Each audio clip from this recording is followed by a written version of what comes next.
আমি আগ্রহী ঢাকা ৬ আসন, যেটা আগে গ্রেটার সূত্রাপুর এবং কোতোয়ালি ছিল, ঢাকা ৭ ছিল তখন। পরবর্তীতে আসন পুনর্বিন্যাসের পরে সেটি ঢাকা ৬ হয়ে যায় এবং সেখানে ৩টি থানার পূর্ণাঙ্গ এবং 2টি থানার আংশিক মিলে সেই আসনটি, সেটা হলো সূত্রাপুর থানা, ওয়ারী থানা, গ্যান্ডারিয়া থানা, বংশাল এবং কোতোয়ালি, এই 2টি থানার আংশিক মিলে ওই পুরান ঢাকার ওই আসনটি। দেখেন, গ্রিন সিগন্যালের বিষয়ে কিছু নাই এখানে। বিষয়টা হলো যে আমাদের পার্টি সবসময় আমাদের সবাই যারা আগ্রহী থাকে সবাইকেই প্রস্তুতি নিয়ে প্রস্তুত হওয়ার জন্য বলে থাকে এবং সেই অনুযায়ী জনগণের কাছে, মানে আমরা তো ভোটে যাব, আলটিমেটলি আমরা ধানের শীষ প্রতীক নিয়ে নির্বাচন করব। সেখানে জনগণ যাতে আমাদেরকে ভোটটা দেয়, তাদের মন জয় করার জন্য যে ধরনের কাজকর্ম করা দরকার সেই প্রস্তুতিগুলো আমাদের সবসময় থাকে আর কি। দেখেন, ভারপ্রাপ্ত চেয়ারম্যান, আমি লন্ডনে যখন যাই ওনার সাথে আমার দেখা হয়, কিন্তু ওনার সাথে তো আমার কাজের প্রয়োজনে প্রতিদিনও বা এভরি আদার ডেও আমার কথা হয়।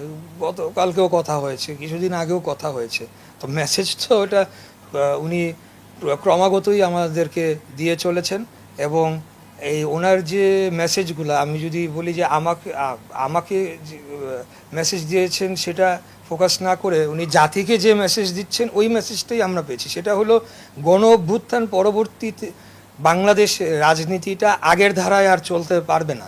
এখানে অবশ্যই আমাদেরকে পরিবর্তন করতে হবে। আমাদের পুরনো যে ম্যাল প্র্যাকটিসগুলা বা রাজনীতির যে খারাপ যে বিষয়গুলো রয়েছে, যেগুলো চর্চা হতো, সেগুলোর থেকে অবশ্যই বের হয়ে আসতে হবে এবং নতুনভাবে আমাদেরকে জনগণের সামনে আমাদেরকে উপস্থাপন করতে হবে এবং জনগণকে আমরা কি দিব, তাদের জন্য কি করব, সেটা আমরা যাতে কন্টিনিউয়াসলি জনগণকে বলি, সেটা হলো গিয়া আমাদের বার্তা। এবং আপনি দেখবেন যে কনসিস্টেন্টলি আমরা 31 দফায় কিন্তু সংস্কার অবশ্যই আমরা প্রায়োরিটি দিচ্ছি। সংস্কার চলমান প্রক্রিয়া, এটা হতেই হবে, এটা হচ্ছে কন্টিনিউয়াস প্রসেস।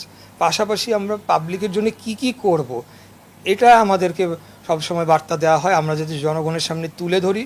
কারণ এই বিষয়গুলো নিয়ে আমাদের যে পরিকল্পনাগুলো রয়েছে সবগুলোই বাস্তবধর্মী এবং এটা ইমপ্লিমেন্ট করার মতো পরিকল্পনা, যেটা ইন ডিটেল ইন ডেপথ পরিকল্পনাগুলো আমাদের ভারপ্রাপ্ত চেয়ারম্যান উনি করেছেন এবং এগুলো আমরা জনগণকে করব, সেই বার্তাটাই আমরা জনগণকে দিতে চাই। For more updates, follow us on Facebook, subscribe our YouTube channel, get the latest update on www.daily-sun.com.